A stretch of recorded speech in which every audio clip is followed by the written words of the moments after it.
Ibu bapak, saudara-saudari, orang-orang tua, orang-orang muda, anak-anak, para suster, bruder yang saya kasih dalam Tuhan kita Yesus Kristus, selamat sore untuk kita semua. Sekurang-kurangnya ada 3 hal istimewa yang dapat kita petik dari perayaan Kamis Putih ini. Bisa ditambahkan, tetapi kita cukup refleksikan 3 hal pada sore hari ini. Pertama, tabernakel telah dikosongkan. Kalau kita lihat ke depan, tabernakel sudah kosong. Pertanyaannya, kenapa kosong? Yang kedua, ini yang spesial di hari Kamis Putih, adegan pembasuhan kaki.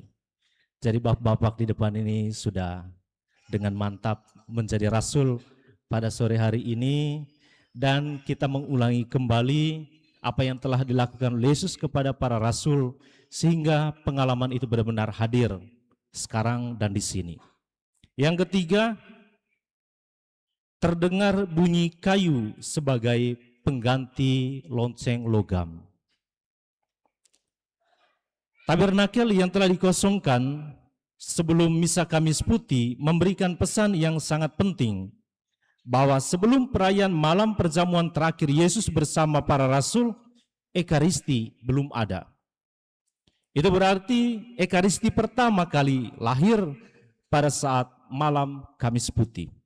Dengan demikian, pada saat malam Kamis Putih Yesus menetapkan sakramen Ekaristi.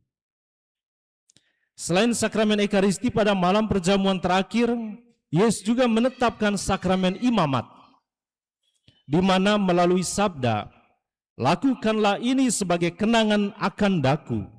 Yesus memberikan perintah kepada para rasul serta para penggantinya dalam imamat untuk melestarikan Ekaristi sampai hari ini. Kalau ditanya, siapakah pengganti para rasul hari ini? Para uskup. Dan dibantu juga oleh para imam. Dengan demikian, tidak akan ada sakramen Ekaristi tanpa imam atau tanpa uskup, atau imam dan uskup ditabiskan untuk memimpin perayaan Ekaristi. Lalu apa pesannya bagi kita? Hanya dalam gereja Katolik kita dapat menyambut tubuh dan darah Kristus, sebab dalam gereja Katolik masih merawat rahmat imamat dari para rasul. Tetapi yang menjadi pertanyaannya adalah, apakah menjadi Katolik hanya sekedar menyantap tubuh dan darah Kristus?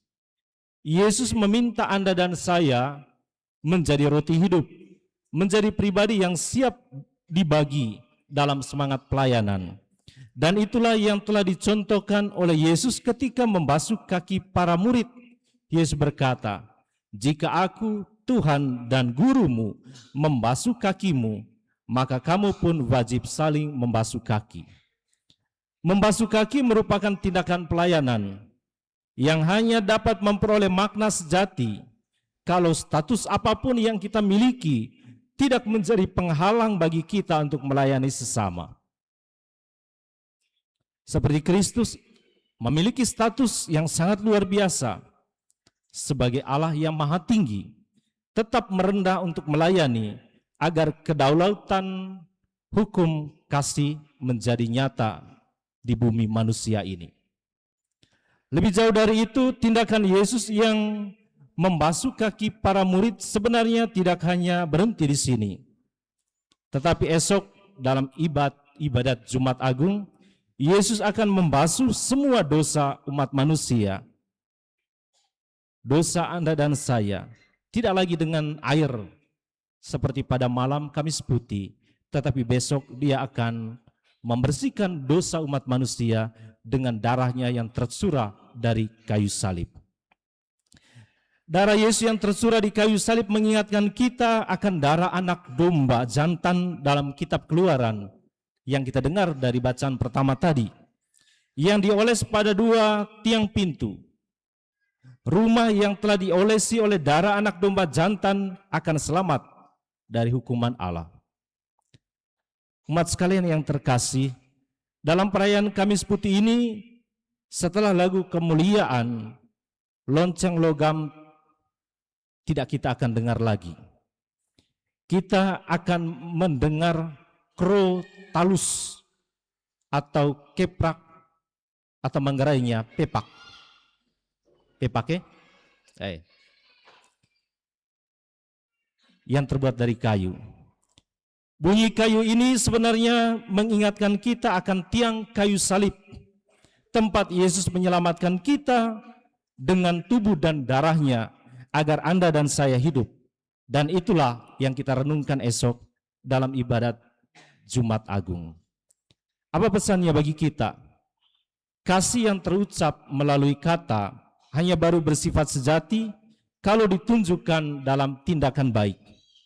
Tetapi kita mesti ingat, sebuah perbuatan baik baru dikatakan baik jika hanya diperuntukkan demi kebaikan orang lain. Tidak semua perbuatan baik itu bisa berarti baik.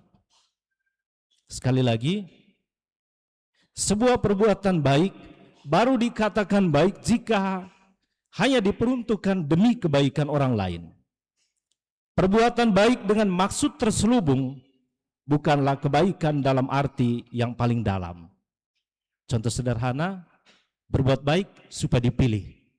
Apa itu perbuatan baik? Karena ketika dia melakukan sebuah perbuatan baik, dia menyimpan maksud terselubung.